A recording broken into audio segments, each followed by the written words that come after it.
दोस्तों, बरसात के सीजन में फूलगोभी की खेती करना किसी लॉटरी से कम नहीं है। अगर फसल बचा ली गई तो बम्पर मुनाफा, नहीं तो सड़न, कीड़े और फंगस जैसी बीमारियां फसल को तबाह कर देती हैं। अगर आपकी भी फूलगोभी के फूल का साइज छोटा रह जाता है, जल्दी ही फूल फटने लगता है या फूल में पीलापन जैसा आपको दिखता है, यानी कि एकदम सफ़ेद और गुंबद शेप में अगर आपको फूल नहीं मिलता है, फूलगोभी का उत्पादन सीधा कम रहता है आपका जो बरसात के सीजन में फूलगोभी लगाते हैं उसका, तो ये वीडियो सिर्फ आपके लिए है। तो दोस्तों, आज इस वीडियो में हम जानेंगे कि किस तरह से बरसात के सीजन में हम अपनी फूलगोभी के उत्पादन को डबल कैसे करें, किस तरह से फूलगोभी की क्वालिटी को, फूल की क्वालिटी को नंबर 1 बनाएं ताकि मंडियों में सबसे ऊंचे दाम पे हमारी फूलगोभी बिके। किन किन समस्याओं पे हमें ज़्यादा काम करना चाहिए, मतलब कि कौन कौन सी समस्याएं जो है वो फूलगोभी की फसल में बरसात के सीजन में सबसे ज़्यादा देखी जाती हैं। किन किन अवस्थाओं में कौन कौन सी ज़रूरी खाद उर्वरक हमें डालनी चाहिए ताकि फूलगोभी के जो फूल की क्वालिटी है वो सबसे शानदार हमें मिल सके, एकदम सफ़ेद, दूध जैसा सफ़ेद गुंबद शेप में हमें फूलगोभी के फूल की क्वालिटी मिले ताकि ज़्यादा से ज़्यादा उत्पादन और ज़्यादा से ज़्यादा मंडी भाव हम निकाल सकें। पूरी जानकारियां आज इस वीडियो में आपके साथ शेयर करने वाला हूं, इसलिए वीडियो पे लास्ट तक बने रहिएगा। और वीडियो अगर आपके लिए इंफॉर्मेटिव रहे तो इस वीडियो को लाइक और शेयर जरूर कर दीजिएगा। नमस्कार किसान भाइयों, मेरा नाम है सुरेश और आप देख रहे हैं खेत किसान झुंझुनू। तो देखिए दोस्तों, इस वीडियो में हम सिर्फ और सिर्फ जरूरी विषयों पे बात करेंगे। बाकी सारे काम तो आपको करते रहना ही है, लेकिन ये 3-4 काम आपको जरूर कर लेने हैं अपनी फूलगोभी में। जैसे ही फूलगोभी का प्लांटेशन होता है तो प्लांटेशन के 7 दिवस के भीतर आपको क्या करना है, यानी कि कहने का मतलब है कि जब आपका प्लांट सीधा खड़ा होना शुरू हो जाए, प्लांटेशन के बाद में स्टेम जो प्लांटेशन के बाद में एक बार ज़मीन की तरफ झुकता है, थोड़ा सा हल्का सा मुरझा के, उसके बाद में जब उसकी धीरे धीरे जड़ें सेट होने लगती है तो प्लांट वास्तव में वापस जो है वो सीधा खड़ा होना शुरू हो जाता है। और उस अवस्था में ही आपको एक पहला ड्रेंचिंग लेना है। ड्रेंचिंग में आपको क्या लेना है, एक तो लेना है ह्यूमिक एसिड और एक लेना है फंगिसाइड कार्बनडाजिम 50% वाला। इन दोनों को मिक्स करके और दोनों की खुराक 500 ग्राम रखनी है 1 एकड़ के हिसाब से। 500 ग्राम फंगिसाइड और 500 ग्राम ही ह्यूमिक एसिड, ये आपकी फूलगोभी में सबसे ज़्यादा ज़रूरी है। और दोनों का जो ड्रेंचिंग कर रहे हैं वो एक साथ ही कर देना, मतलब डिब्बे से लगभग 200-300 लीटर पानी के अंदर जो है इसको मिक्स कीजिए दोनों को, और उसके बाद में हर एक प्लांट को पिला दीजिए 1 एकड़ के साथ। इससे क्या होगा, फूलगोभी में बरसात के सीज़न में सबसे ज़्यादा समस्या आती है जड़ गलन वगैरह की, यानी कि फंगस की समस्या काफ़ी ज़्यादा देखी जाती है। तो उसके लिए तो हम फंगिसाइड इस्तेमाल कर रहे हैं कार्बनडाजिम 50% वाला। तो आगे चल के भी और फिलहाल भी जो सड़न वगैरह की समस्या है फूलगोभी में वो आपको फेस नहीं करनी पड़ेगी। और साथ ही जो ह्यूमिक एसिड हम दे रहे हैं, तो ह्यूमिक एसिड की वजह से क्या होगा, वाइट रूट्स जो है उनका विकास होता है। जड़ों का विकास मतलब काफ़ी अच्छे से होता है। जड़ों का एक तरह से कह सकते हैं कि जाल बनना शुरू हो जाता है।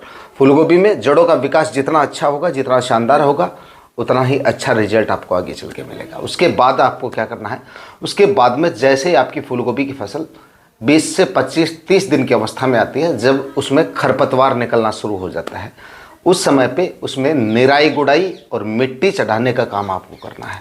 अब यहाँ पर काफ़ी किसान भाई पूछते भी रहते हैं और कुछ किसान भाई करते भी रहते हैं जिनको पता नहीं होता, हर्बिसाइड वगैरह का इस्तेमाल करते हैं या पूछते हैं कि कौन सा हर्बिसाइड इस समय पे हमें इस्तेमाल करना चाहिए खरपतवार के लिए। तो किसान भाइयों, हर्बिसाइड का इस्तेमाल ना करके इस समय पे हमें निराई गुड़ाई पे ध्यान देना है। उससे खरपतवार भी निकल जाएगा। और फूलगोभी में निराई गुड़ाई का भी काफ़ी ज़्यादा अहम रोल होता है अच्छी क्वालिटी का फूल लेने के लिए, फूल का उत्पादन बढ़ाने के लिए और ऑल ओवर विकास के लिए। इससे भी जड़ों का विकास और अच्छे से होगा। और जब आप फूलगोभी में मिट्टी चढ़ाते हैं, निराई गुड़ाई के साथ साथ अगर थोड़ी हल्की हल्की मिट्टी चढ़ाते रहेंगे तो इससे और ज़्यादा जड़ें निकलती हैं और ज़्यादा जड़ों का विकास होता है और ऑल ओवर ग्रोथ आपको काफ़ी ज़ोरदार देखने को मिलती है।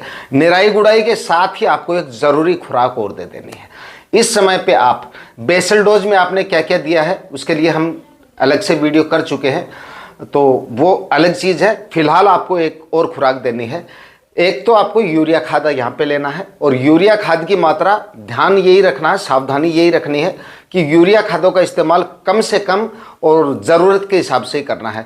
तो बेसल डोज में आपने कितनी मात्रा में यूरिया खाद डाली है या नहीं डाली है, उस हिसाब से खुराक रखनी है। अगर बेसल डोज में नहीं डाली है तो 25 से 30 kg यूरिया खाद 1 एकड़ के हिसाब से ले लेनी है। और अगर डाल चुके हैं तो 15 से 20 kg भी काफ़ी है, या इससे भी कम कर सकते हैं। और अगर ज़रूरत ज़्यादा लगे आपके खेत में, पहले से नाइट्रोजन की कमी है, तो आप ज़्यादा भी ले सकते हैं। बाकी मेरे कहने का मतलब है फूलगोभी में नाइट्रोजन धारी खादों का इस्तेमाल कम से कम या सीमित मात्रा में आपको करना चाहिए। बाकी खाद उर्वरक जैसे फास्फोरस है, पोटेशियम है, कैल्शियम है, बोरोन है, इस तरह की जो खाद और माइक्रोन्यूट्रेंट्स है, इनका इस्तेमाल बराबर और समय समय पे अवस्थाओं के साथ साथ जो है वो करते रहना चाहिए हमें। तो यहाँ पर आपको एक तो लेना है यूरिया और दूसरा लेना है इफ्को की जो सागरिका आती है वो लेनी है। सागरिका से और आपको जो है अपनी फूलगोभी में ऑल ओवर विकास जो है वो काफ़ी जोरदार देखने को मिलता है। जो थोड़ी बहुत ग्रोथ की कमी आपको देखने को मिलती है वो भी दूर हो जाती है, जड़ों का विकास और अच्छे से होता है। काफ़ी किसान भाई ग्रोथ थोड़ी सी कम दिखती है तो यूरिया ला के ठोक देते हैं, तो वो गलत है। यूरिया खादों का इस्तेमाल फूलगोभी में अगर आप ज़्यादा करते हैं, फूल की क्वालिटी बिगड़ सकती है, तो इस तरह का काम आपको नहीं करना है। अगर आपको देना ही है तो यूरिया खादों का सीमित और इफ्को की सागरिका आप साथ में दे सकते हैं, इसके भी बहुत अच्छे रिजल्ट आपको देखने को मिल सकते हैं। और उसके बाद में एक NPK 05234 का स्प्रे निकाल दीजिएगा। अगर फर्टिगेशन, क्योंकि फर्टिगेशन से तो मतलब फूलगोभी की खेती ज़्यादातर किसान भाई वैसे ही करते हैं, ड्रिप वगैरह से कम करते हैं, तो स्प्रे निकाल दीजिएगा NPK 05234 का। और खुराक रखनी है लगभग 50 से 60 ग्राम प्रति 15 लीटर स्प्रे टैंक के हिसाब से, बाकी ज़रूरत के हिसाब से भी और फूलगोभी की अवस्था के हिसाब से आप देख सकते हैं। उसके बाद में सबसे ज़्यादा ज़रूरी खाद उर्वरक है कैल्शियम और बोरोन। कैल्शियम नाइट्रेट यहाँ पे आपको लेना है और छिड़काव विधि से डाल देना है। बोरोन का आप स्प्रे ले सकते हैं या मिक्स करके डाल भी सकते हैं आप, लेकिन जो कैल्शियम नाइट्रेट मैं आपको बता रहा हूँ वो दानेदार फॉर्म में आपको मिल जाता है और उसको छिड़काव विधि से डाल देना है। खुराक 5 से 6 किलोग्राम प्रति एकड़ के हिसाब से कैल्शियम नाइट्रेट की लेनी है और बोरोन 500 ग्राम प्रति एकड़ के हिसाब से। ये खुराक और ये काम आपको कर लेना है। दूसरा, सावधानी सबसे ज़रूरी, फूल की अवस्था में तो भूल के भी आपको फूलगोभी में नाइट्रोजन धारी खादों का इस्तेमाल नहीं करना है, या फिर उस समय पे आपको ऐसा लगे कि मैं नाइट्रोजन का इस्तेमाल करना चाहता हूँ, इसमें यूरिया का इस्तेमाल करना चाहता हूँ, मुझे इसमें ग्रोथ की कमी दिख रही है, तो आप यहाँ पे जो कैल्शियम नाइट्रेट दे रहे हैं तो वो भी, उसमें भी नाइट्रोजन की मात्रा होती है, तो उससे भी आपकी ग्रोथ पे फर्क पड़ता है। कैल्शियम नाइट्रेट आप दे सकते हैं, उससे फूल की क्वालिटी नहीं बढ़ती है, फसल का ऑल ओवर विकास भी बढ़ता है कैल्शियम नाइट्रेट की वजह से। तो वो आप डाल देंगे तो वो सारी कमी जो है वो आपकी दूर हो जाती है इससे। अब दोस्तों एक समस्या और आती है फूलगोभी की फसल में, जो कि सबसे ज़्यादा परेशान कर सकती है किसान भाइयों को। मतलब जैसे ही आपकी फूलगोभी की फसल थोड़ी सी बड़ी हो जाती है और उसके बाद में बारिश वगैरह होनी शुरू होंगे, मतलब आगे चल के और ज़्यादा बारिश वगैरह बढ़ती है, मॉइस्चर काफ़ी ज़्यादा बढ़ जाता है, तो उस समय पर फफूंद जनित रोग काफ़ी ज़्यादा परेशान करते हैं। मतलब पत्तों में सड़न वगैरह की समस्या आ जाती है, मतलब ब्लाइट जैसे रोग भी जहाँ वो परेशान करने शुरू हो जाते हैं। और फूलगोभी में फूल के साथ साथ फूल की क्वालिटी मतलब हमें अच्छी तभी मिल पाती है जब पत्ते सेफ और सुरक्षित रहते हैं या पत्ते हेल्दी रहते हैं। इस चीज़ को आप हमेशा ध्यान में रखना कि कई किसान भाई सोचते रहते हैं कि पत्तों से हमें क्या करना, मतलब पत्ते सुरक्षित और हेल्दी रहेंगे तभी फूल हेल्दी और सुरक्षित निकलेगा। इस चीज़ को हमेशा ध्यान में रखना। तो इसके लिए आपको क्या करना है, जैसे ही मतलब आपको बीमारी का इंतज़ार नहीं करना है, जैसे ही बारिश वगैरह होती है और मॉइस्चर बढ़ता है, 1-2 दिन तक लगातार धूप वगैरह नहीं निकलती है, तुरंत आप मैनकोजेब 75% वाला जो आता है उसका स्प्रे निकाल दीजिएगा। इंतज़ार नहीं करना है आपको बीमारी का।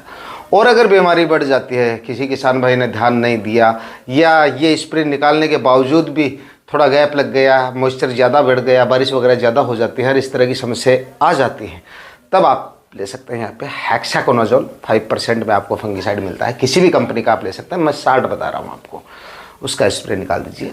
ये बीमारी आपकी फूलगोभी की फसल में देखने को मतलब बहुत कम देखने को मिलती है वैसे तो, लेकिन मॉइस्चर वगैरह बढ़ जाता है, बारिश वगैरह आती है, तब इस तरह की समस्या काफ़ी ज़्यादा भी देखने को मिलती हैं। बाकी अगर बराबर धूप वगैरह निकलती रहती है, हवा वगैरह चलती रहती है और मतलब मॉइस्चर उतना ज़्यादा नहीं रहता है और नंबर्स ऑफ प्लांट सीमित हैं आपके, तब इस तरह की समस्या नहीं आती है। लेकिन खास तौर से बारिश के सीज़न में लगातार बारिश होती है, जल भराव जैसी समस्याएँ आ जाती हैं, तो उस समय पे इस तरह की समस्याएं काफ़ी ज़्यादा फेस करनी पड़ सकती हैं। तो ये स्टेप आपको लेने हैं, ये सबसे ज़्यादा ज़रूरी स्टेप है जो इस वीडियो में मैंने आपको बताया है। बाकी उस स्टेज में NPK 05234 का जो स्प्रे है वो आपको काफ़ी ज़्यादा ज़रूरी है उस स्टेज में, वो आपको ले लेना है। बाकी समय समय पे NPK ग्रेड का स्प्रे और फर्टिगेशन वगैरह है वो आपको लेते रहना ही है। जो सबसे ज़रूरी खाद उर्वरक और ज़रूरी कार्य हैं फूल गोभी की फसल में सबसे ज़्यादा उत्पादन और फूल की क्वालिटी बढ़ाने के लिए, वो मैंने आपको बताया है। बाकी फूल आने से पहले अगर आप और कुछ लेना चाहते हैं तो जो सीवीड फर्टिलाइजर, सीवीड एक्सट्रैक्ट जो फर्टिलाइजर आते हैं उनका आप इस्तेमाल कर सकते हैं। इसके लिए आप बायोविटा इसका इस्तेमाल कर सकते हैं। बायोविटा का भी काफ़ी अच्छा रिजल्ट है। जो इसकी जो खुराक है 25 से 30 ml प्रति 15 लीटर स्प्रे टैंक के हिसाब से ले सकते हैं। मतलब यूरिया को छोड़कर आप काफ़ी सारे विकल्प हैं जिनका इस्तेमाल आप जो है फूलगोभी की फसल में ले सकते हैं और काफ़ी अच्छा उत्पादन फूलगोभी की फसल से निकाल सकते हैं। आज के वीडियो में इतना ही, मिलते हैं किसी और वीडियो में नए टॉपिक के साथ। तब तक के लिए जय जवान जय किसान।